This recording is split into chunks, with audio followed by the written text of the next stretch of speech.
பல ஆண்டுகளுக்கு முன்பாக நமது ஆலயம் அந்த 2 பீமுக்கு இடையில் இருக்குமே, அவ்வளோதான். இப்படி இருக்கும். ஆராதனை நடத்துவதற்கு இங்கேருந்து பார்த்தா ரோடு தெரியும். எதிர்க்க ஒரு சின்ன பஸ் ஸ்டாண்டு, அது பக்கத்தில் ஒரு சின்ன கூரை போட்ட ஒரு கொட்டகை, அதில் ஒரு டீ கடை.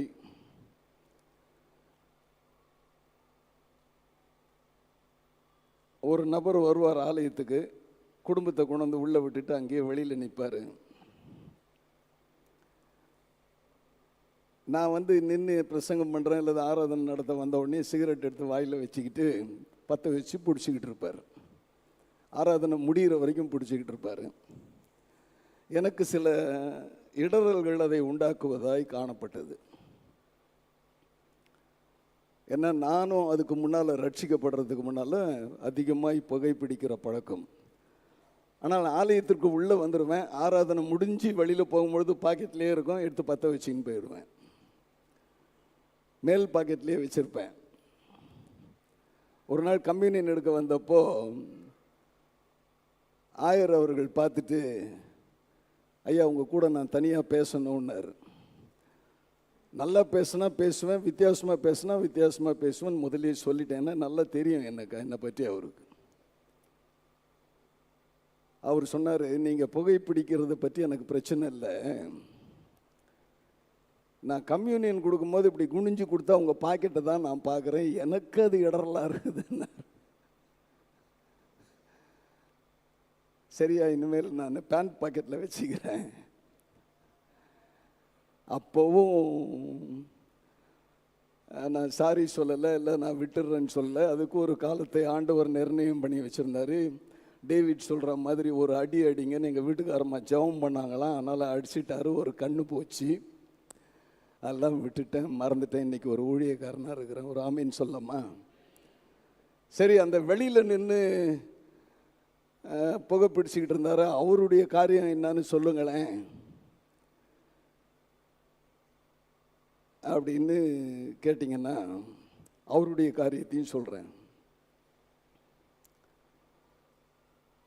அவருடைய சகோதரனை கூப்பிட்டு, இவர் இங்கே வராமல் இருக்கிறதே நல்லது, வந்தால் உள்ளே வர சொல்லு, இல்லைன்னா வீட்டிலேயே இருக்க சொல்லு, அவங்க வீட்டார் அழகாக வந்துட்டு போயிடுவாங்க. அவர் என்ன சொல்கிறது, நான் என்ன கேட்குறது, அதெல்லாம் முடியாதுன்னு போய் சொல்லுன்னு சொல்லிட்டாரு. அவரும் அப்படியே என்கிட்ட சொல்லிட்டாரு. எனக்கு கொஞ்சம் கோபம் வந்துருச்சு. அவருடைய கார்டை நிறுத்திட்டேன். அந்த நேரம் தான் இங்கேருந்து ஒரு 5-6 குடும்பம் வெளியில் போய் ECI சர்ச் ஆரம்பித்தாங்க. அவர் கார்டை கொடுத்தா வருவேன், இல்லைன்னா நான் போயிடுவேன்னாரு. போயிட்டார். அவருக்காக இன்றைக்கும் ஜெபம் பண்ணுறேன். நான் சொல்வதற்கு வருத்தப்படுகிறேன், ஆனால் சொல்லியே ஆக வேண்டும். இந்த செய்திக்கு அது சரியாக இருக்கும் என்று நினைக்கிறேன். அவருடைய குடும்பம் அழிந்து போனது, அவர் அழிந்து போனார். அவருடைய சொத்துக்கள் எல்லாம் விற்று இப்போ வெளியில் சுற்றின்னு இருக்கிறார். நான் இந்த செய்தியை எடுக்கும் பொழுது அவர் தான் எனக்கு ஞாபகம் வந்தது. அவருக்கு 2 பிள்ளைங்க, மனைவி. 2 பிள்ளைகளும் இறந்து போனாங்க, மனைவியும் இறந்து போனாங்க. மிக சீரியஸான ஒரு மேட்டர். ஒருவர் தான் தெய்வம், அவரை ஆராதிக்க இங்கே வந்திருக்கிறோம். இந்த நாளின் ஆராதனை தலைப்பு ஆராதனை என்றே நான் அதற்கு பெயர் சூட்ட விரும்பினேன். அநேக மக்கள் நாங்கள் கிறிஸ்தவர்கள், கிறிஸ்துவை உடையவர்கள், கிறிஸ்துவோடு இருக்கிறவர்கள், கிறிஸ்துவை ஆராதிக்க ஆலயத்திற்கு வருகிறோம் என்று சொல்லி முழுவதுமாய் தங்களை அர்ப்பணிக்க முடியாதபடி, கூடாதபடி தங்கள் வாழ்வை அமைத்து கொண்டு ஜீவித்து கொண்டிருக்கிறார்கள். ஆமாம், இன்றைக்கு உலகம் முழுவதிலும் உள்ள கிறிஸ்தவர்களே, இந்த ஃபேன் கொஞ்சம் கொண்டு வந்து வைங்களேன். இங்கே டேவிட்லாம் பேசினா உடனே வச்சிடறாங்க, எனக்கு வைக்க மாட்டேன்றாங்க. பாரு,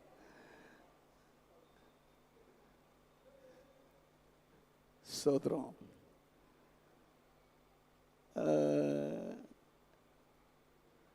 நான் பொதுவாக என்னுடைய மகளை பார்க்குறதுக்கு சிட்னிக்கு போவேன். ஒரு 3 மாதம் அங்கே இருப்போம். நிச்சயமாக ஆராதனைக்கு போய்விடுவோம். எந்த ஊருக்கு போனாலும், அமெரிக்கா ஐக்கிய தேசத்துக்கு போனால் எங்கே சர்ச் இருக்குதுன்னு தெரியாது எங்களுக்கு. ஆனால் அந்த கூகுளில் பார்த்து பக்கத்தில் எங்கே ஆலயம் இருக்குன்னு போட்டு அந்த இடத்துக்கு போயிடுவோம். ஆராதனைக்கு போகாமல் இருக்க மாட்டோம். என்ன செய்தாலும் அன்றைக்கு ஞாயிற்றுக்கிழமைனா போயிடுவோம். ஆனால் அந்த கர்த்தருடைய நாள் அந்த சண்டேயில் மாத்திரம் நீங்கள் பார்த்தீங்கன்னா மேலை நாடுகள்லையும், ஏன் நம்ம நாட்டில் கூட, நம்ம மக்கள் கூட அன்றைக்கு தான் பரீட்சை வைப்பான், அன்றைக்கு தான் ட்ரைனிங் வைப்பான், அன்றைக்கு தான் டியூஷன் வைப்பான். நம்மளை வேறு வழியை திசை திருப்பதற்கு சத்துரு கொண்டு வருகிற, பிசாசு கொண்டு வருகிற இது போராட்டமான காரியங்கள்.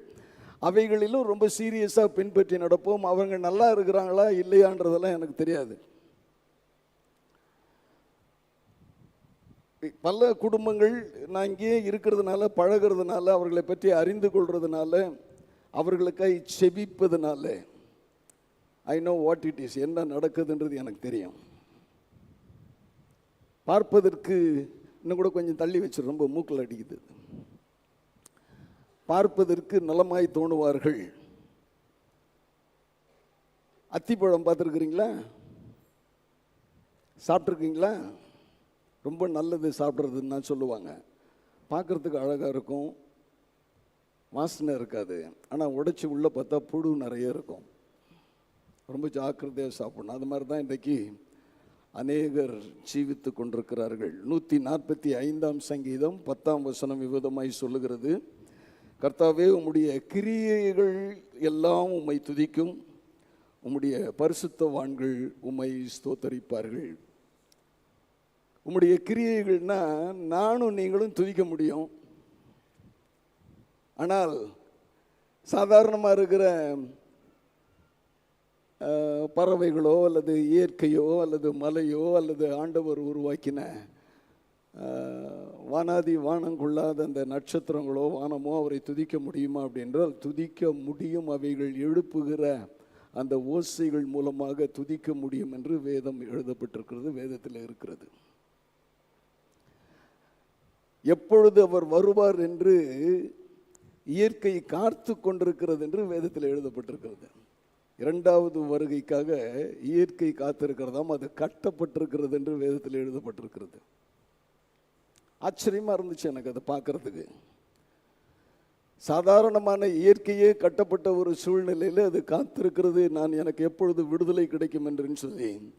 ஆனால் நானும் நீங்களும் எவ்விதமாக இருக்கிறோம்னா இன்னும் எவ்வளோ காலம் நம்ம இருப்போம்?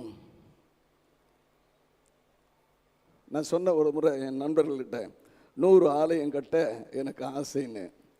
என்னுடைய நண்பர் இன்னும் உயிரோடு இருக்கிறார். 3 பேர் இறந்து போனாங்க, ஒருத்தர் மட்டும் இருக்கிறார். அவர் சொன்னார், டேய் பத்தியா இவனை 100 வருஷம் இருக்கணும்னு ஆசைப்படுறான் இவன், அதனால தான் 100 ஆலயம்னு ஆண்டவரையே ஏமாத்துறான்டான்னார். இல்லை, நான் கேட்குற ஆண்டவர்கிட்ட சொல்லுவேன், எனக்கு பலன் கொடுத்தா அந்த பலன் கொடுக்குற வரைக்கும் நான் ஓடுவேன். நல்லா இருக்கணும், நல்லா செய்யணும், நல்லா பண்ணணும்னு எல்லாமே நினைக்கிறோம். ஆனால் செய்கிறோமா என்பது எனக்கு தெரியவில்லை. இன்றைக்கு ஆராதனைக்கு வந்திருக்கிறோம், முடிஞ்சிட்டு என்ன பண்ண போகிறோம்னு கொஞ்சம் யோசித்து பார்ப்போம்.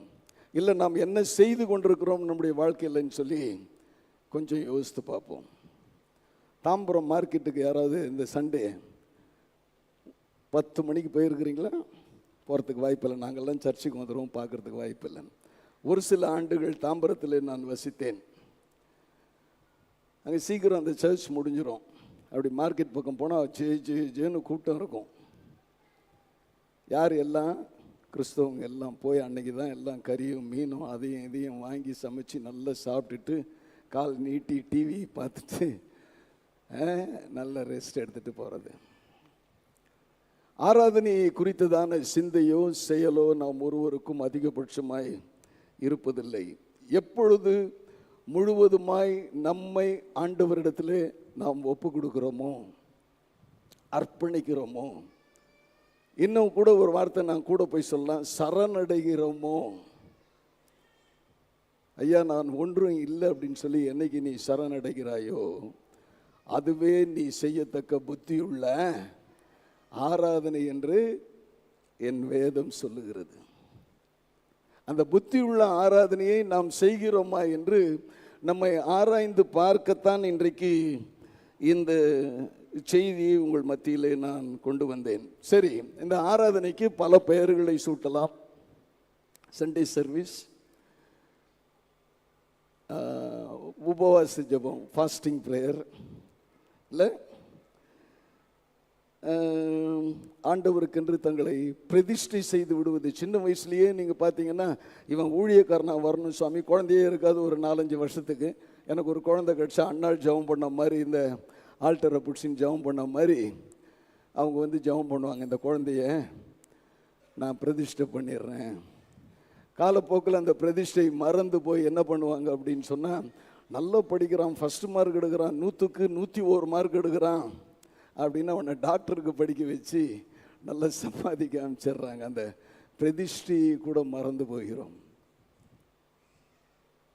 ஆமாம். ஸோ பிரதிஷ்டை செய்வதும், ஆண்டவருக்கென்று பிரதிஷ்டை செய்கிற ஒரு சூழல், இயேசுவையே கடவுளாக பாவித்து ஆராதனை செய்வது ஒரு காரியம்.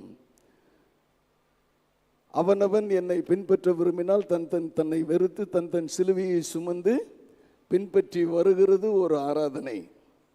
சுயமாக யாரும் சொல்லி அர்ப்பணிக்கலை, நானா என் ஆண்டவரத்தில் வந்திருக்கிறேன்னு சொல்லி அர்ப்பணிப்பது ஒரு ஆராதனைக்குரிய பெயராக, மொத்தத்திலே முழுவதுமாய் நம்மை அர்ப்பணித்து ஆண்டவரை பின்பற்றுவது என்பது ஆராதனைக்குரிய காரியம் என்று நான் எழுதினேன். நம்ம என்ன பெயர் சொல்லி அழைக்கிறோம் என்பது முக்கியம் அல்ல என்று நான் கருதுகிறேன். எந்த வகையிலாவது ஆண்டவரை நாம் ஆராதிக்க வேண்டும். ஏதாவது ஒரு சூழ்நிலையில் ஆராதனைக்கு இந்த ஞாயிற்றுக்கிழமை மாத்திரம் வந்துட்டு அதோடு அதை மறந்து போய் மண்டே டு சாட்டர்டே வேறு லைஃப், சண்டே மாத்திரம் ஒரு லைஃப்னு இருக்கிறது, அது இதை விட இன்னும் மோசமான ஒரு காரியமாக இருக்கிறது. எல்லா காரியங்களையும் நம்ம செய்கிறோம் அந்த த்ரூ அவுட் த வீக். அப்போ ஆண்டவருக்கென்று நம்முடைய நேரத்தை ஒதுக்குவது என்பது மிக மிக குறைவாய் காணப்படுகிறது. என் ஆண்டவர் விரும்புகிற காரியம் 100% அவரை நாம் நேசிக்க வேண்டும், அவரை நாம் ஆராதிக்க வேண்டும். என்ன, துதிகளின் மத்தியிலே ஒரு ஆமென் சொல்லாமா? அப்போன்னா முழுவதுமாய் துதித்து கொண்டே இருக்கும் பட்சத்தில் மாத்திரம்தான் ஆண்டவர் உங்க கூட இருக்கிறதுக்கு வாய்ப்பு. ஏன் எங்களுக்கெல்லாம் வேலை இல்லையா? நீ தான் சும்மா வீட்டில் உட்காந்துருக்கிற, சாதாரணமாக உனக்கு எல்லாம் வந்துடுது, அதனால் உட்காந்துட்டு இருக்கிற, நீ துதிச்சுக்கிட்டு இருக்கலாம், அல்லது ஊழியக்காரங்களாக இருக்கிறவங்க செய்யலான்னு சொல்லி நீ கேட்கலாம். அது இல்லை, எனி டைம் ஏடிஎம்னு சொல்கிறோம் இல்லையா, அந்த மாதிரி any time you can worship the lord by your heart. உன் இருதயத்திலே ஆண்டவரை நீ செய்கிற ஒவ்வொரு காரியத்திலும், சின்ன காரியமாக இருந்தாலும் பெரிய காரியமாக இருந்தாலும், நீ எப்போ நீங்கள் பார்த்தீங்கன்னா, சரி சுற்றியெல்லாம் உழைக்க வேண்டாம், நானும் என் மனைவியை நான் நேசிக்கிறேன் அப்படின்னு சொன்னால், நான் வெளியில் போகிறேன்னா என்னம்மா சாப்பிட்டியா, கரெக்டாக 1 மணி ஆகக்கூடாது. கரெக்டாக 1 மணி உடனே ஃபோன் வரும். என் கூட நண்பர்கள்லாம் மூப்பர்கள்லாம் வருவாங்க சர்ச்சிலேருந்து, அம்மா மணி அடிச்சிட்டாங்க அனுவாங்க. எப்படி 1000 கிண்டல் பண்ணுவார், அம்மா மணி அடிச்சிட்டாங்க. எதுக்கு? சாப்பிட்றதுக்கு. மாம்ச ரீதியாய் இருக்கின்ற கணவனும் மனைவிக்குள்ளும் இவ்விதமான ஒரு உறவு இருக்கும் பொழுது, உன்னை உண்டாக்கின, உன்னை வழி நடத்துகிற, உன்னை போஷிக்கிற, உன்னை பாதுகாக்கிற, உன்னை பரிசுத்தம் பண்ணுகிற, உனக்கு விடுதலை தந்த, உன்னுடைய கட்டுகளை அறுத்து போட்ட அந்த ஆண்டவருக்கு எவ்வளோ நேசிக்கணும் நம்ம. Just simple, just a small phone call, it makes a lot of, பல வித்தியாசங்களை உருவாக்குகிறது. அந்த ஒரு ஃபோன் கால். என் மனைவி என்னை கூப்பிட்டாங்க, என்னை நேசிக்கிறாங்க, ஐ நோ, கூப்பிட போகிறாங்க. காஞ்சிபுரத்தில் ஒரு 6 மாதம் 9 மாதம் நாங்கள் ஆலயம் கட்டிக்கிட்டு இருந்தோம். ஒவ்வொரு வீட்லேயும் ஒருத்தர் சாப்பாடு கொடுத்துக்கிட்டு இருந்தாங்க. நாங்கள் இங்கேருந்து போகிறவங்களுக்கு சாப்பிட உட்காருவோம், இன்னும் ஃபோன் வரலையேன்னு கேட்பாங்க. எப்படி? அம்மா எங்கே இருந்தாங்க? அப்போ கொரோனாவில் ஆஸ்திரேலியாவில் மாட்டிக்கிட்டு இருந்தாங்க. அப்போவும் ஃபோன் வரும், எவ்வளவு தூரத்தில் இருந்தாலும் ஃபோன் வரும். நம்ம அந்த ஃபோனை பண்ணுறோமா? உன்னை உண்டாக்கின அந்த ஒரு பாட்டு கூட இருக்கு, என்னை உண்டாக்கிய என் தேவாதி தேவன் அவர் தூங்குவதும் இல்லை, உறங்குவதும் இல்லை, என்னை உண்டாக்கிற என் தேவாதி தேவன் அவர் தூங்குவதும் இல்லை, உறங்குவதும் இல்லை.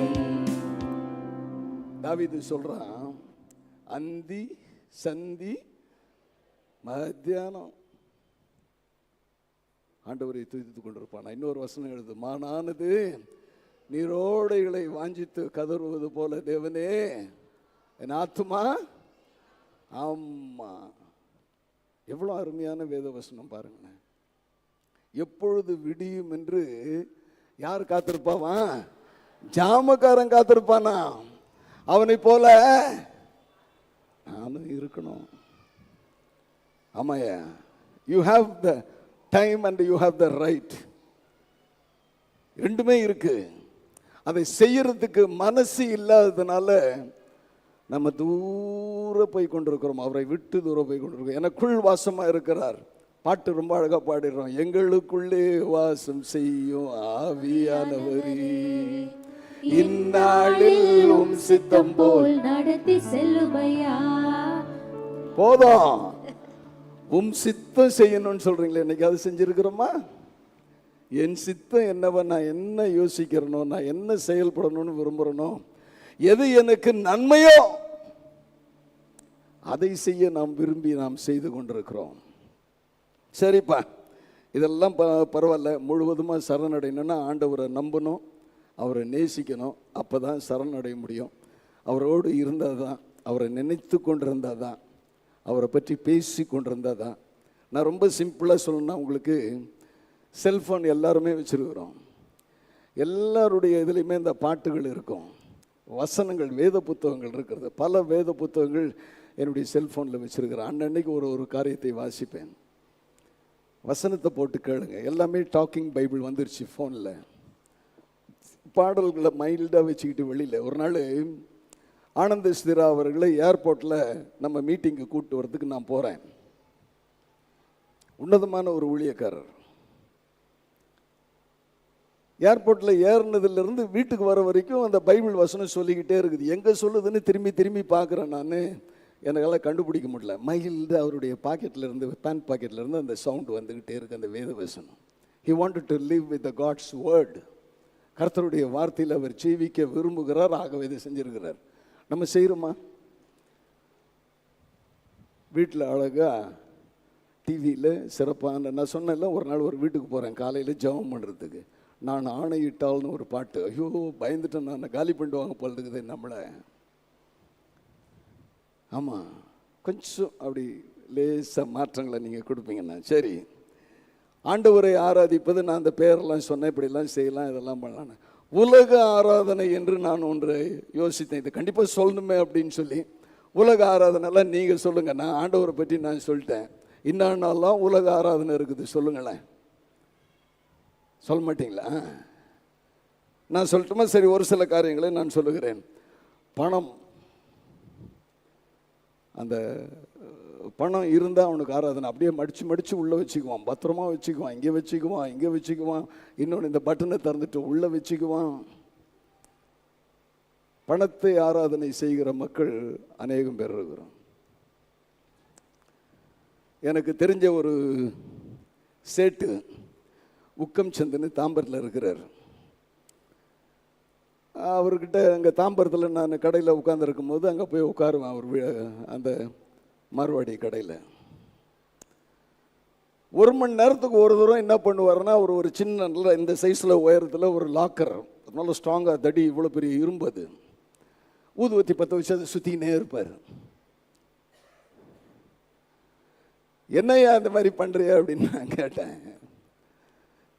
என்ன தோற உனக்கு தெரியாத மாதிரி பேசுகிற, அதில் தான் எல்லாம் இருக்குது, வர நகைலாம் அது உள்ளே தான் போகும். இன்னொன்று என்னென்னா, எவனா கொண்டு வச்சானா மறுபடியும் அவன் எடுக்க வரக்கூடாது, அந்த நகை அப்படியே போயிடணும். அதுக்காகத்தான் நான் வேண்டி நிற்கிறேன். காசை வச்சு அந்த பணத்து மேலே ஆசையில் அதற்கு ஆராதனை செய்கிற மக்கள்.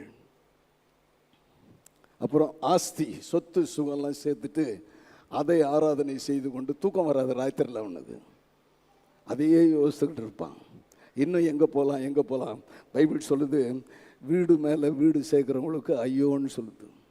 ஆமாம், நான் சொல்ல,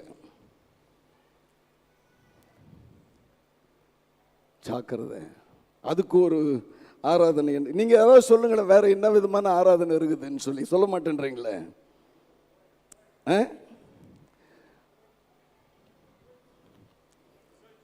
புகழ்ச்சி அவங்கள பற்றி பேசிக்கிட்டே இருந்தால் அது ஒரு ஆராதனை, தங்களை பற்றி பேசிட்டாங்க அப்படின்னு சொல்லி.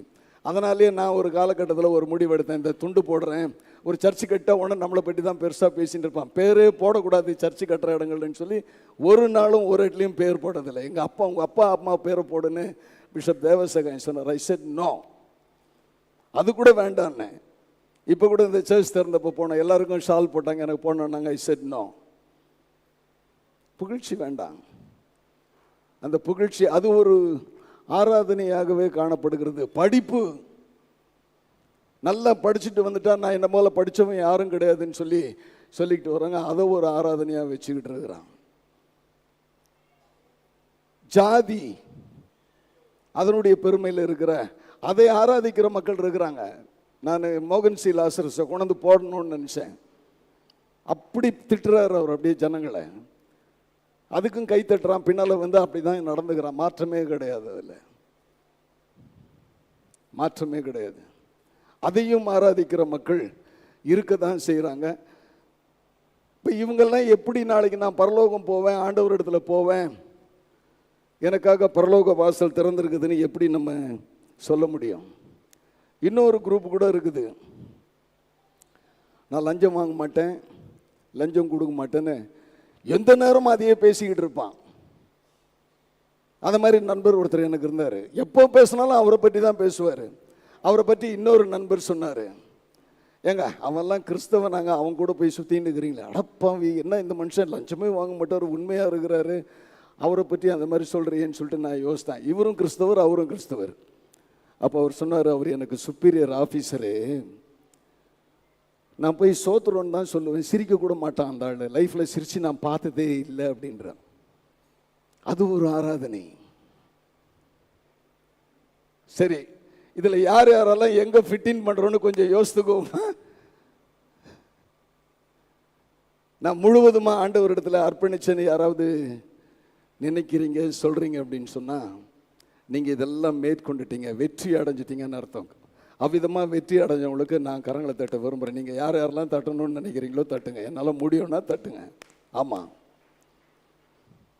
இவைகளை எல்லாம் விட்டுவிட்டு என் ஆண்டவரை நான் நேசிப்பதனாலே இவைகளெல்லாம் ஒன்றுமில்லை என்று என்னாலே சொல்ல முடியும்.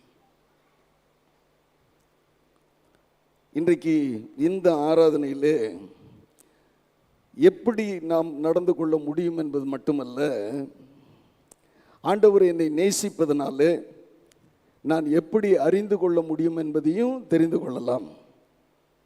பல சான்றுகள் மூலமாக ஒரு சில பாயிண்ட்ஸ் மாத்திரம் உங்களிடத்தில் சொல்லி நான் கடந்து போக விரும்புகிறேன். முதலாவது, கர்த்தர் நம்மை நேசிக்கிறவராக இருக்கிறார். என்னை நேசிக்கிறார். என்னை நேசித்ததுனால தான் நான் தூர போய்கிட்டு இருந்த என்ன அவர் அடைச்சி வந்து அவருடைய பிள்ளையாய் மாற்றி அவருக்காய் அர்ப்பணிக்க, ஒப்பு கொடுக்க, பணி செய்ய என்னை அவர் உருவாக்கினார். 145 சங்கீதம் 8-9 விதமாய் சொல்லுகிறது, கர்த்தர் மன உருக்கமும் நீடிய சாந்தமும் மிகுந்த கிருபையும் உள்ளவர். கர்த்தர் எல்லார் மேலும், உனக்கு மாத்திரம் இல்லை. ஒருத்தர் சொன்னார், நீ எல்லாம் உனக்கு வாய்க்குதுன்னு சொல்லி நீ சொல்றியானார். எனக்கு மாத்திரம் இல்லை, ஃபார் எவ்ரி ஒன். அதுதான் அதில் ரொம்ப முதல்ல ஆரம்பத்தில் சொன்னேன்.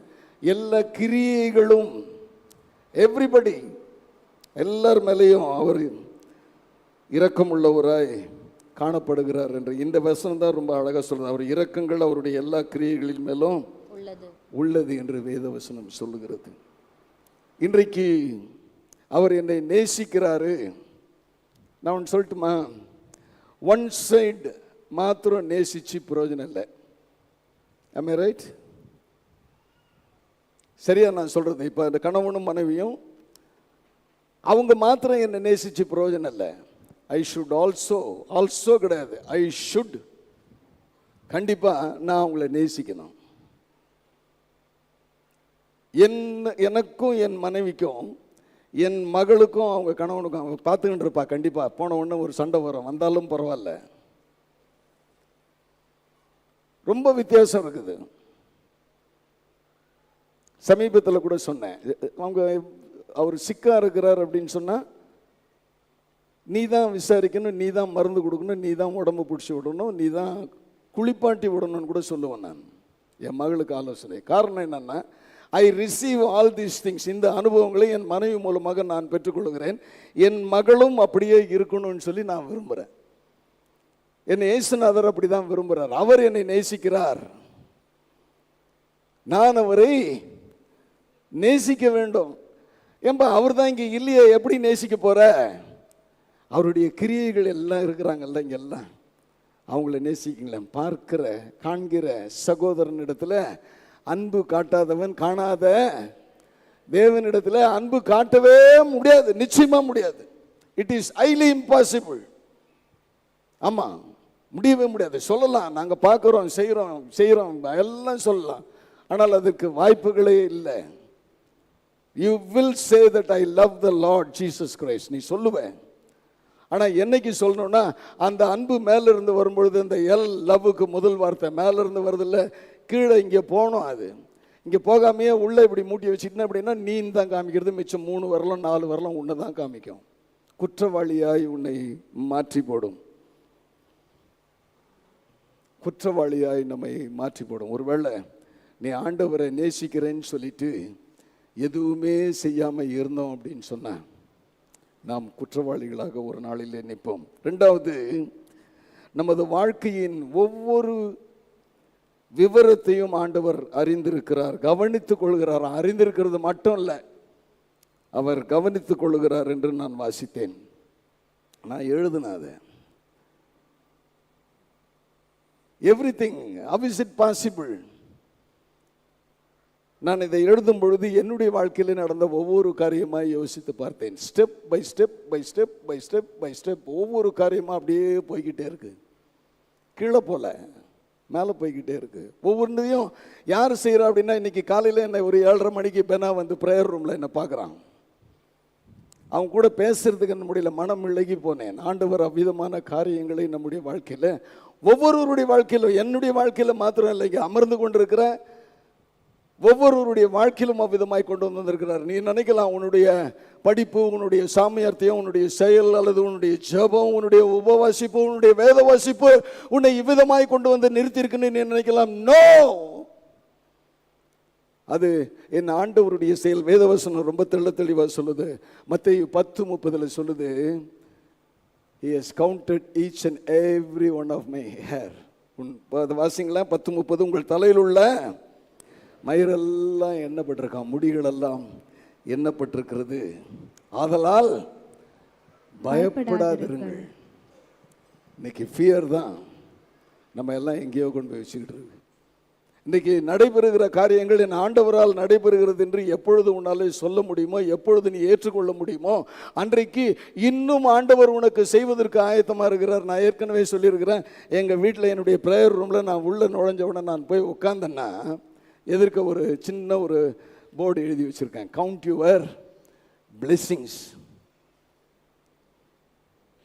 கண்ணை மூடினாலும் கண்ணை திறனாலும் அதான் பார்க்க முடியும் எதிர்க்க நேராக. இன்னொரு வேலை கூட செஞ்சுருக்கிறேன், நீங்கள்லாம் யாராவது செஞ்சுருக்கீங்களான்னு தெரியும். நம்ம கேலண்டர் போட்டிருக்கிறோம் இல்லை, சமீப காலமாக நம்ம கேலண்டர்ஸில் நம்முடைய ஊழியங்கள் எல்லாம் போட்டிருக்கிறோம். அந்த ரூமில் வந்து பாருங்கள், அந்த கேலண்டரில் இருக்கிற படத்தெல்லாம் கட் பண்ணி சுற்றி ஒட்டி வச்சுருக்கிறேன், சுற்றி ஒட்டி வச்சுருக்கிறேன். ஒவ்வொரு படமாய் தொட்டு நான் இன்றைக்கும் ஜெபம் பண்ணுவேன். Do we have that? அந்த ஒரு எண்ணமும் செயலும் இருக்கு. ஆண்டவர் உன்னை ஆசீர்வதிச்சிட்டாரு, ஆசீர்வதிக்கணும் ஆசீர்வதிக்கணும் ஆசீர்வதிக்கணும் ஆசீர்வதிக்கணும் ஆசீர்வதிக்கணும். அதுக்கு மேலே ஏதாவது ஜெபம் தெரியுமானா தெரியவே தெரியாது எனக்கு. நான் அதையே சொல்லி சொல்லி பழகி போனேன். நான் அதையே சொல்லி சொல்லி நம்ம பழகிட்டோம். மாற்றங்களை உண்டு பண்ண நாம் ஆயத்தமாக இல்லை. இன்னொரு சொல்லுது, அதுலேயே 31 அநேக அடைக்கலான் குருவிகளை பார்க்கிலும் நீங்கள் விசேஷித்தவர்களாய் இருக்கிறீர்கள். அடைக்கலான் குருவிகளுக்கும் தகைவலான் குருவிகளுக்கும் இடம் கொடுத்து வச்சிருக்கிறார் ஆண்டவர். எங்க? அவருடைய ஆலயத்தின் பலிபீடத்தில். வேதவசனம் சொல்லுது, மனுஷகுமாரனுக்கு இடம் இல்லை, எனக்கு இடம் இல்லை அப்படின்னு சொல்லி. நீ இடத்தை நாடி தேடி வந்து ஆண்டவரை தேடினால் தானே உனக்கு அதை செய்வார். ஆனால் ஆண்டவர் விரும்புகிறார் அவைகளையே தகவலான் குருவிக்கும் அடைக்கலான் குருவிக்கும் கொடுக்கும் பொழுது உனக்கும் எனக்கும் கொடுக்கறது சாதாரண காரியம் இல்லவா? அப்போ ஆண்டவர் என்னை நேசிக்கிறார், என்னை தேடுறார், என்னுடைய வாழ்க்கையில் என்ன நடக்கணும்னு சொல்லி டிசைட்ஸ். டேவிட் ஒரு பாட்டு அழகாக எழுதினாப்ல, ஜெசிமா டேவிட் எழுதினார். வானத்து, அது பாடுங்க அந்த பாட்டு. வானத்து நட்சத்திரம் எல்லாம் பெயரை வச்சு எங்கேயோ வச்சு,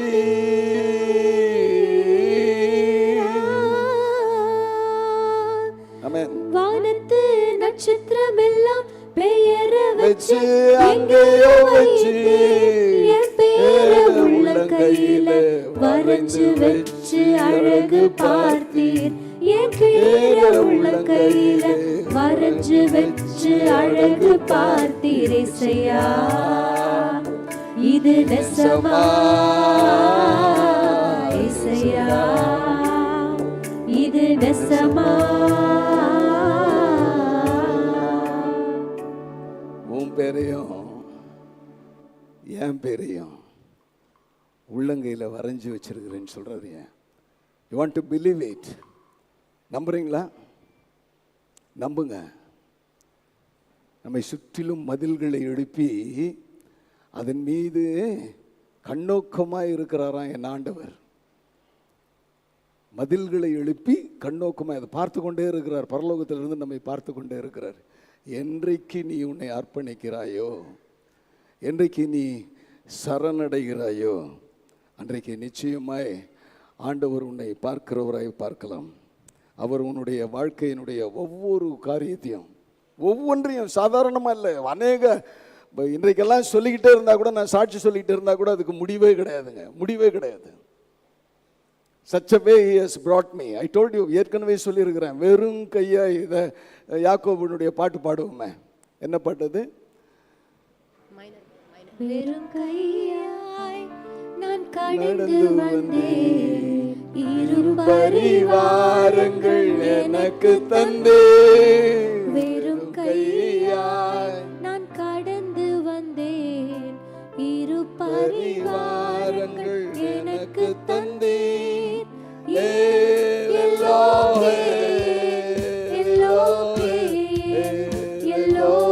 நான் உம்மை துதிப்பேன்.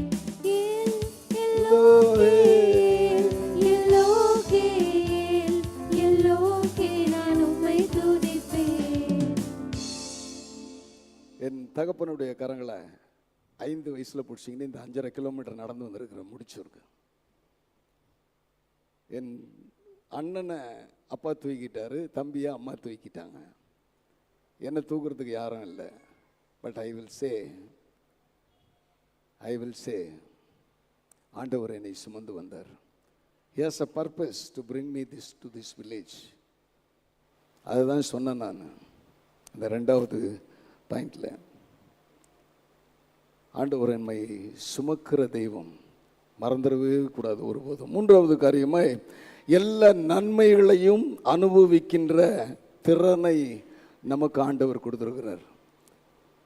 இன்றைக்கு நன்மைகளை அனுபவிக்க நம்மளால் முடியல. வேதவசனம் சொல்லுது, அதனே அனுபவிக்கிறது கூட அது ஆண்டவர் தான் கொடுக்கணுமானா, ஆண்டவர் கொடுத்தா தான் உன்னால் அனுபவிக்க முடியும். என்னை பார்க்குறதுக்கு தாம்பரத்துக்கு ஒருத்தர் வந்தார், பெருங்குளத்தூர்லேருந்து வர்றார். அவருக்கு காரு மோட்டார் சைக்கிள் இருக்குது. அவர் ஒரு ரிட்டையர்டு ஆசிரியர். வந்து ரொம்ப டயர்டாக, தம்பி எனக்கு ஒரு டீ கொடுங்கன்னார். என்கிட்ட ஒரு பஞ்சாயத்துக்காக வந்தார். இன்னொருத்தர் காசு தரணுமா, அதை எப்படியாவது பேசி வாங்கி கொடுக்கறதுக்காக. என்னையா ரொம்ப டயர்டாக இருக்குங்களேன்னா, நான் நடந்தே வந்துட்டேன் தம்பின்னார். எப்படி? எங்கேருந்து? பெருங்குளத்தூர்லேருந்து தாம்பரம் வர்றதுக்கு நடந்தே வந்துட்டாராம். நான் சொன்னேன், அவருக்கு கார் இருக்குது, மோட்டார் சைக்கிள் இருக்குது, ரிட்டையர்டு ஆசிரியர், தலைமை ஆசிரியராக இருந்தார். ஒரு சிலருக்கு தெரியும், அலெக்ஸுக்கு தெரியும், அவர் சிரிக்கிறான் அலெக்ஸு. ஆமாம், அனுபவிக்க தெரியாத மக்கள். வேதவசனம் சொல்லுதியா, 1 தீமோத்தேயு 6:17 பின்பகுதி பின்னு போட்டிருக்கிறேன். அனுபவிப்பதற்கு சகலவித நன்மைகளையும் நமக்கு சம்பூரணமாய் கொடுக்கிறவர். அவர் மேலே நம்ம நம்பிக்கை வைக்கணுமா? அந்த வசனம் இருந்தால் போடுங்களேன். முன்னால் இருக்கிறத கட் பண்ண வேணாம், அப்படியே கூட போடலாம், ஒன்றும் தப்பு கிடையாது. அனுபவிக்கிறதற்கு சகலவித நன்மைகளையும் நமக்கு சம்பூர்ணமாய் கொடுக்கிற ஜீவனுள்ள தேவன் மேல் நம்பிக்கை வைக்கவும். வேதவசனம் சொல்லுது, நான் சொல்ல அனுபவிக்கிறது கூட இது வேணுமா? உனக்கு வாய்ப்பு வேணுமா? அது நீ because you don't love Jesus Christ, because you don't follow, because you don't அவரிடத்துல சரணடையாமல் இருப்பதனால உன்னால் அனுபவிக்க முடியலன்னு நான் சொல்லுவேன். டேவிட் சொல்லுவான் முந்தையெல்லாம் வந்து, நான் டேடி நீங்கள் நினச்சா என்ன வேணாலும் செய்யலாம். அன்னைக்கு நான் இதை யோசித்து பார்க்கல, இன்னைக்கு காலையில் இந்த செய்தி அப்போ யோசித்து பார்க்குறேன். கார் வாங்கிக்கிங்கணும். அப்போ நான் சொல்லுவேன், கார் ஓட்டுறதுக்கு ஒரு டைம் இருக்குது, அப்போ வாங்கிக்குவேன். இன்றைக்கி யாராவது வந்து என்கிட்ட கார் வந்து வாங்கிக்கலன்னா வேண்டான்னு சொல்லுவேன். அவ்வளோ செலவாகுது கார். ஆமாம், ஆனால் அதற்கும் ஆண்டவர் உதவி செய்கிறார். அதுதான் வேதவசனம் சொல்லுகிறது. வேணால் குறித்து வச்சுங்க. என் பைபிளில் பார்த்தீங்கன்னா பின்னாலெல்லாம் நிறைய குறிப்புகள் இருக்கும். பின்னாலேயும் இருக்கும், மற்றதுலேயும் இருக்கும். எல்லாம் என்னன்னு எழுதிக்கிட்டே இருப்பேன். இன்றைக்கி காலையில் கூட ஒரு வசனத்தை எழுதினேன். நேற்று ஆயர் பேசினார். ரொம்ப சிறப்பான அந்த வீட்டு விடுதலை கூட்டம் செல்வி ஜான் வீட்டில் நடந்துச்சு. ரொம்ப சிறப்பாக இருந்துச்சு. அவ்வளோ அருமையாக பேசினார். உடனே ஒரு வசனம் எனக்கு பிடிச்சிருந்துச்சி, எடுத்து எழுதிக்கிட்டேன். அந்த மாதிரி எழுதிங்க. பேப்பரும் பேனாவும் வேத புஸ்தகமும் நோட்டு புஸ்தகமும் வச்சிருந்து இந்த மாதிரி செய்திகள் அளிக்கும் பொழுது நீங்கள் பார்ப்பது கேட்பது நல்லது. ஸோ வாழ்க்கையில் நல்ல திட்டங்களை, 4வது காரியமாக நல்ல திட்டங்களை ஆண்டவர் கொடுக்கிறார். He gives. போன பாயிண்ட் சொன்ன நான் எல்லா நன்மைகளை அனுபவிக்கிற திறன். 4வதாக நல்ல திட்டங்கள். எரேமியாவின் தீர்க்கதரிசியின் புஸ்தகம் 29:11 எல்லாருக்கும் தெரிஞ்ச வசனம். வாசிங்களேன். நீங்கள் எதிர்பார்த்திருக்கும் முடிவை I propose it to the Lord. ஆமா, நான் எதிர்பார்க்கிறேன், இது நடக்கணும்னு நான் எதிர்பார்க்கிறேன். எனக்கு இந்த வேலை கிடைக்கணும்னு நான் எதிர்பார்க்கிறேன். அதனால தான் இந்த படிப்பில் போகணும்னு நினைக்கிறேன். 10வது முடிச்சு 11வது வகுப்பில் சேரும் பொழுது இந்த எலெக்டிவ்ஸில் நான் போகணும்னு சொல்லி விரும்பி பெற்றோரும் பிள்ளைகளும் டிஸ்கஸ் பண்ணி அதில் போய் சேர்றாங்க.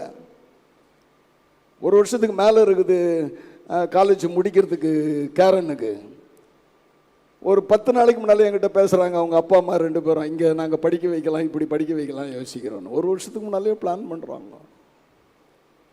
உங்கள் பிள்ளைங்களுக்கெல்லாம் நீங்கள் பிளான் பண்ணியிருப்பீங்க. 11th 12th படிக்கிற பிள்ளைங்களுக்கெல்லாம் இதை படிங்க, இது நல்லது, ஃப்யூச்சரில் இது செய்யணும். நான் ஏற்கனவே ஒரு நாள் சொன்னேன், ஒரு கணவன் மனைவி மகனை கூப்பிட்டு வந்து இவனை இதை படிக்க வைக்கணும், என்ன பண்ணலான்னு கேட்குறாங்க. வேண்டாம், வேறு மாதிரி படிக்க வச்சு வேறு மாதிரி செய்யுங்கன்னா ஆலோசனை சொன்னேன். அந்த தம்பி அடுத்த வாரம் வந்து என்கிட்ட சொன்னான். ரொம்ப மகிழ்ச்சியாக இருந்துச்சு. அங்கிள், நீங்கள் சொன்ன பிரகாரமே நான் அதை ஒப்புக்கொண்டு நான் செய்து விட்டேன்.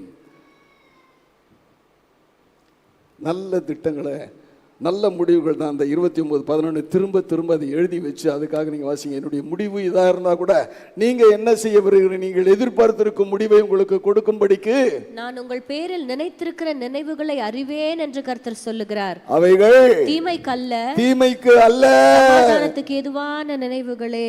ஆமா, என்னை பற்றி முழுசா தெரிஞ்சவங்களுக்கு நான் எத்தனை பிஸ்னஸ் பண்ணியிருக்கிறேன்னு யோசிக்கலாம். நீங்கள் 1 2 பண்ணல, நிறைய பண்ண. கடைசியில் பிஸ்னஸே உனக்கு இல்லை, எந்த பிஸ்னஸும் பண்ணுறதில்ல. ஹாப்பியாக உட்காந்துக்கிட்டு ஹாப்பியாக என்ஜாய் பண்ணிக்கிட்டு லைஃப்பை உட்காந்துருக்கிற பிஸ்னஸ் தான் ஆண்டவர் எனக்கு கொடுத்துருக்கிறாரு. இப்போ இன்றைக்கி என்னுடைய பிஸ்னஸ் என்ன தெரியுமா? My fathers business. என்னடா உங்கள் ஃபாதர்ஸ் பிஸ்னஸ்? என் தகப்பனார் இயேசுநாதருடைய வியாபாரத்தை செஞ்சுட்டு இருக்கிறோம். நான் இந்த பாட்டு பாடும்போது சொல்லணும்னு நினச்சேன், விட்டுட்டேன். இப்போ சொல்லிடுறேன். 2 பரிவாரங்களை யாக்கோபு கொடுத்தது போல எனக்கு கொடுத்துருக்கிறார். ஒரு பரிவாரம் சிட்னியில் ஆராதனை ஓடிக்கிட்டு இருக்கோம், இப்போது ஆலயம் நடத்தி கொண்டு இருக்கிறாங்க. இன்னொரு பரிவாரம் டேவிட் ஜெசி பிள்ளைங்க இங்கே இருக்கிறாங்க, இங்கே ஆராதனை செஞ்சுக்கிட்டு இருக்கிறாங்க. அது போதும் எனக்கு. சொத்து சுகம் தேவையில்லை, எனக்கு போதுமானது இருக்கிறது என்று சொல்லக்கூடாதை விட இவர்கள் இருக்கிறார்கள், இதுவே எங்களுடைய சொத்து. சரி, நம்முடைய வாழ்க்கையில் திட்டங்கள் நான் சொன்னேன்ல, ஒரு அடியாக ஒரு பிஸ்னஸாக ஒவ்வொன்றும் வரும், ஒவ்வொன்றும் போய்கிட்டே இருக்கும், ஒவ்வொன்றும் போய்கிட்டே இருக்கும். ஒரு காலகட்டத்தில் எனக்கே அது வெறுப்பாய் போய் இனி பிஸ்னஸ் வேணாம். டேவிட் கிட்ட சொல்கிறேன், சிட்னியில் இருக்கிறேன். டேவிட் ஃபோன் பண்ணி இந்த மாதிரியான ஒரு காரியம் வந்திருக்குது, இந்த ஸ்கூல் கதை. டேவிட் பிஸியாக, அவர் அந்த பில்டரில் ரொம்ப பிஸியாக இருக்கிறார். அப்போ நான் சொன்னேன் டேவிட் கிட்ட, நடந்த சம்பவத்தை சொல்கிறேன், வியாபாரத்தெல்லாம் விட்டுடுறேன்னு சொல்லு, நாளைக்கே ஃப்ளைட் பிடிச்சி நான் இந்தியா வந்துடுறேன்னு. எப்படி? வியாபாரத்தெல்லாம் விட்டுடுறேன்னு சொல்லு, நான் வந்து கையெழுத்து போடுறேன் இந்த இதில். அவர் எப்பவும் 3 நாள் டைம் கேட்பார். கல்யாணம் பண்ணுறது கூட 3 நாள் டைம் கேட்டார். பொண்ணு பார்த்துட்டு வந்த பிற்பாடு 3 நாள் டைம், அது மாதிரி 3 நாள் டைம் கேட்டார். ஐ செட் ஓகே. நானும் ஜெபம் பண்ண ஆரம்பித்தேன், நீயும் ஜெபம் பண்ணு, நானும் ஜெபம் பண்ணுறேன், யார் ஜெயிக்கிறான்னு பார்ப்போம். என் ஆண்டவர் ஜெயிச்சார். ஒரு ஆமேன் சொல்லாமா? ஒரு அல்லேலூயா சொல்லாமா? இன்னைக்கு அவருடைய ஃபாலோவர்ஸ் ஏராளமான லட்சக்கணக்கில் ஃபாலோவர்ஸ் இருக்கிறாங்க. ஆண்டவரை நேசித்ததுனால 3வது நாள் எனக்கு ஃபோன் பண்ணி, நான் பிஸ்னஸ்லாம் விட்டுறேன், பட் இதெல்லாம் நிறைய முடிக்க வேண்டிய காரியங்கள் இருக்குது, அதெல்லாம் கவலைப்படாத, பார்த்துக்கலாம், ஆண்டவர் சமூகத்தில் வைக்கப்படும், பார்க்கப்படும். அடுத்த நாள் ஃப்ளைட் ஏறி இங்கே வந்து சேர்ந்துட்டேன் நான். ஆமாம், அந்த திட்டங்களை கொடுக்குற ஒரு ஆண்டவர். அதோடு முடிஞ்சிருச்சு எங்கள் பிஸ்னஸ் ஐடியா. நான் இன்னைக்கு கூட சொல்லுவேன் டேவிட் கிட்ட, நான் ஒரு நாள் சீரியஸாக நம்புங்க, ஒரு வாரத்துக்கு முன்னால் டேவிடை கூப்பிட்டு, டேவிட், இன்னைக்கு நிறைய ஊழியக்காரங்க ஆண்டவர் கொடுத்த இந்த வேதத்தை விட்டுட்டு வியாபாரம் பண்ணணுன்றாங்க, அதனால் நீ கொஞ்சம் ஜாக்கிரதையாரு, நீ ஏற்கனவே வியாபாரியாக இருந்திருக்கிற, வியாபாரத்தில் இருந்திருக்கிற, வியாபார காரியங்கள் எல்லாம் தெரியும், இன்றைக்கும் பல காரியங்களில் இன்வெஸ்ட் பண்ணால் இப்படி செய்யலாம் அப்படி செய்யலான்னு ஒரு எண்ணம் வரும், ஆகவே ஜாக்கிரதை என்று நான் சொன்னேன். எப்போ? ஒரு வாரத்துக்கு முன்னால். ஒரு வாரம் கழிச்சு ஒரு பெரிய கார் வந்து நிற்கிது எங்கள் வீட்டில், வாட்ட ஜாட்டமாக வெயிட்டாக ஒரு ஊழியக்கார் உள்ள வர்றாரு. வந்துட்டு டேவிடு கூட பேசிட்டு இருக்கிறாரு.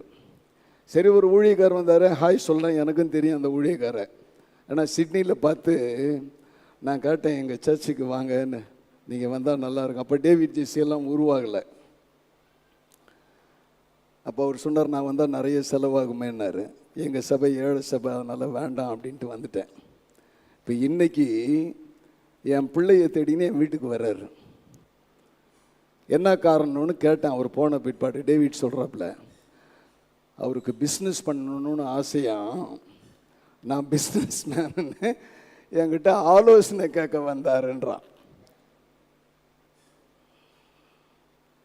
உனக்கு எந்த அழைப்பு உனக்கு இருக்கிறதோ ஆண்டவர் சொல்லுவாரியா உனக்கு என்ன செய்யணும்னு சொல்லி. நான் கேட்டேன், அவனுக்கு என்னப்பா காசு அர்ஜென்ட், காசு என்னத்துக்குன்னா அவன் பொண்ணுக்கு கல்யாணம் பண்ணுறதுக்கு ஆயத்தம் பண்ணணுமா, அதுக்காக செய்ய போகிறார். பேட். உனக்கு கொடுத்த உன் பொண்ணுக்கு ஆண்டவர் என்ன செய்யணும்னு ஆண்டவருக்கு தெரியுமா? எப்போ மனதார நீ ஆண்டவருக்கு அர்ப்பணித்து நீ என்ன செய்யணும்னு நினைக்கிறியோ ஆண்டவர் உனக்கு செஞ்சிருவார். பல திட்டங்களை ஆண்டவர் உனக்கு கொடுப்பதற்கு ஆயத்தமாக இருக்கிறார். பல வியாபாரங்களை நாங்கள் பண்ணினோம். ஒரு வியாபாரமும் எங்களை தாங்கிட்டு எங்களை வழிநடத்திட்ட வழி எங்களை உயர்த்தினது அல்ல. ஆனால் இன்றைக்கு எதையும் செய்யல, ஆண்டவர் என்னை வேற லெவலில் உயர்த்தி வச்சிருக்கிறார், என்னையும் என் குடும்பத்தையும். அந்த திட்டங்களுக்காய் நம்மை அர்ப்பணிப்போம், ஆண்டவர் இடத்துல அர்ப்பணிப்போம். 5வது காரியமாக, ஆண்டவர் என்னை மன்னித்தார், உங்களையும் மன்னிப்பதற்கு அவர் ஆயத்தமாக இருக்கிறார். நம்ம என்ன செஞ்சு கொண்டிருந்தாலும், நான் ஏற்கனவே சொன்ன, என்னை உள்ளங்கையில் வரைஞ்சி வச்சிருக்கிறாரு, என்னை சுற்றிலுமாய் மதில்களை எழுப்பியிருக்கிறாரு. உன் தகப்பனும் உன் தாயும் உன்னை மறந்து போனாலும் நான் உன்னை மறவேன் என்று சொல்லி உன்னை வழி நடத்துகிற தெய்வமாக இருக்கிறாரு. இன்றைக்கு நான் செய்த தவறுகளை எல்லாம் மன்னித்து என் நோய்களை எல்லாம் குணமாக்கி என்ன நிற்க வச்சிருக்கிறார், நிற்க பண்ணுகிறார் ஆண்டவர். அவர் 86:5 சொல்லுகிறது, அவர் நல்லவராய் இருக்கிறார் என்று. சங்கீதம் 86:5, ஆண்டவரே நீர் நல்லவரும் மன்னிக்கிறவரும் உம்மை நோக்கி கூப்பிடுகிற யாவர் மேலும் கிருபை உள்ளவராய் நீர் இருக்கிறீர் என்று வேதவசனம் சொல்லுகிறது. அதனால தான் தாவீது தப்பு பண்ணிட்டு வேற வழியே தெரியாம அவன் சொல்றான், என்னை மன்னியும் சொல்லி 51ஆம் சங்கீதத்தில் அவன் கேட்கிறான். ஈசோப்பினாலே என்னை சுத்திகரியும், அப்பொழுது நான் சுத்தமாவேன். நான் தப்பு பண்ணும்பொழுது பரிசுத்த ஆவியானவர் எனக்குள் எடுத்து போடப்படுவதனாலே உம்முடைய பரிசுத்த ஆவியை என்னிலிருந்து எடுத்துக்கொள்ளாதே, எடுத்து போடாது. கேட்போமா ஆண்டவர் இடத்துல? உனக்கு கேட்கறதுக்கு தைரியம் இருக்குதா? இன்னைக்கு ஆராதனைக்கு வந்திருக்கிற ஆராதனையுடைய வழிபாடுகள் செயல்முறைகள்லாம் நீங்க பார்த்துருக்கிறீங்களா? பாவ மன்னிப்பின் நிச்சயத்தை பற்றி முதலாவது ஒரு ஜெபமாய் வாசிப்போம். விசுவாச பிரமாணத்தை குறித்து நாம் ஒரு ஜெபத்தை வாசிப்போம். ஏன் இதெல்லாம் தொடர்ந்து இது பெரியவர்களாலே இதை எழுதி உருவாக்கப்பட்டிருக்குன்னா, இதெல்லாம் ஊழியத்தினுடைய அல்லது ஆராதனையினுடைய அவசியமான ஒன்று. ஆகவே இதை செயல்படுத்துகிறார் என் ஆண்டவர். அந்த சங்கீதத்தில் 103:3 அவன் அதை அனுபவித்ததுனால சொல்றான், அவன் உன் அக்கிரமங்களை எல்லாம் மன்னித்து உன் நோய்களை எல்லாம் குணமாக்கி என்று எழுதப்பட்டிருக்கிறது. அவர் கூப்பிடுகிற யாவர் மேலும் அவர் அன்பு காட்டுகிறவராக இருக்கிறார். 6வது காரியமாக நம் மீது பொறுமையா இருக்கிறார். பொறுமை என்னைக்கோ முடிஞ்சு போயிருக்க வேண்டியது, என்னைக்கோ நம்முடைய லைஃப் க்ளோஸ் ஆகிருக்க வேண்டியது, என்றைக்கோ மரித்து போயிருக்க வேண்டியது அல்லது மரித்தவர்களோடு சேர்க்கப்பட்ட வேண்டிய ஒரு சூழ்நிலையில் இருக்கிறோம். அவர் இரக்கமும் மன உருக்கமும் நீடிய சாந்தமும் உள்ளவராய் இருப்பதனாலே இன்றைக்கு நானும் நீங்களும் ஜீவித்து கொண்டு இங்கே நாம் அமர்ந்து கொண்டிருக்கிறோம். அதான் 145:8 சொல்லுது, கர்த்தர் இரக்கமும் மன உருக்கமும் நீடிய சாந்தம் உள்ளவராக இருக்கிறார். கடைசியாக கர்த்தர் தம்முடைய குமாரனை எனக்காக உனக்காக பலியிட்டார். ஏன் ஆராதனை செய்யணுன்றதுக்கு இத்தனை காரியம் இருக்குதியா? அவர் தம்முடைய சொந்த குமாரன் என்றும் பாராமல் நமக்காக அவரை பலியிட்டதனாலே அவர் நம்மை நேசிக்கிறார் என்று நாம் புரிந்து கொள்ள முடியும். அவரிடத்தில் அர்ப்பணிப்போமா, ஒப்பு கொடுப்போமா, தலைகளை தாழ்த்தி நாம் செபிப்போம். ஆண்டவரே, நாங்கள் உம்மை ஆராதிக்க வந்திருக்கிறோம் என்று நாங்கள் சொல்லுகிறோம். ஆனால் ஆராதிப்பதற்கு வெட்கப்படுகிறவர்களாய் காணப்படுகிறோம். ஆராதிக்க வெட்கப்பட மாட்டேன் என்ற பாடலை நாம் அனைவரும் சேர்ந்து பாடுவோமா? ஆமா, கர்த்தர் எவ்வளவு சிறப்பான ஒரு காரியமா நான் என்னையும் உன்னை இங்கே கூட்டிட்டு வந்திருக்கிறார். நான் ஆராதிக்க வெட்கப்பட மாட்டேன், நான் ஆராதிக்க தயங்கவும் மாட்டேன், நான் ஆராதிக்க வெட்கப்பட மாட்டேன். ஆமென். நான் ஆராதிக்க தயங்கவும் மாட்டேன். ஆராதித்து ஆராதித்து ஆராதனையின் ஆழம் சென்று ஆவியில் களி கூர்ந்து மகிழ்வேன். ஆராதித்து ஆராதித்து ஆராதனையின் ஆழம் சென்று ஆவியில் களி கூர்ந்து மகிழ்வேன். கை கொட்டி பாடுவேன், நடனமாடுவேன், கம்பீர சத்தமாய் முழக்கமிடுவேன். கை கொட்டி பாடுவேன், நடனமாடுவேன், கம்பீர சத்தமாய் முழக்கமிடுவேன். ஆராதித்து நான், ஆராதித்து நான் ஆராதனையின் அபிஷேகத்தால் நிறைந்திடுவேன். ஆராதித்து நான், ஆராதித்து நான் ஆராதனையின் அபிஷேகத்தால் நிறைந்திடுவேன். ஆராதனைக்கு வரும்பொழுது நம்மை அர்ப்பணித்து முழுவதுமாய் சரணடைவதனாலே ஆண்டவருடைய பிரசன்னத்தினாலே நாம் நிறைவாக்கப்படுவோம். ஆமாம், முழுவதுமாக இன்றைக்கினுடைய வார்த்தைகள் நாம் அப்படியே ஏற்றுக்கொண்டு ஒப்புக்கொண்டு அவரிடத்தில் சரணடைவோம். சரணம் சரணம் உம் பாதம் பணிகிறேன் என்று சொல்லி வணங்கிடுவோம். எனக்குள் குறைகள் உண்டு சுவாமி என்று அவரிடத்தில் ஒப்பு கொடுப்போம். பாவ மன்னிப்பின் நிச்சயத்தை பெற்றுக்கொள்வோம். பரிசுத்த ஆவியின் அபிஷேகத்தினாலே நிரப்பப்பட நம்மை விட்டு கொடுப்போம். அவர் சிலுவையிலே ஒருவேளை அறையப்படாவிட்டால் சிலுவையில் ரத்தம் சிந்தியிராவிட்டால் எனக்கும் உனக்கும் ரட்சிப்பில்லை, மீட்பில்லையா? இடத்துல தாழ்த்துவோமா, ஒப்பு கொடுப்போமா, முழு மனதோடு அவரை ஆராதனை செய்வோமா? எங்களை ஒப்பு கொடுக்கிறோம், அர்ப்பணிக்கிறோம், எங்களை தாழ்த்துகிறோம். சரணம் சரணம் என்று சொல்லி ஆண்டவரே நாங்கள் உம்மிடத்தில் எங்களை அர்ப்பணிக்கிறோம் சுவாமி. துதி கன மகிமை உமக்கே செலுத்துகிறோம். இயேசுவின் மூலம் ஜெபம் கேளும் பிதாவே, ஆமென்.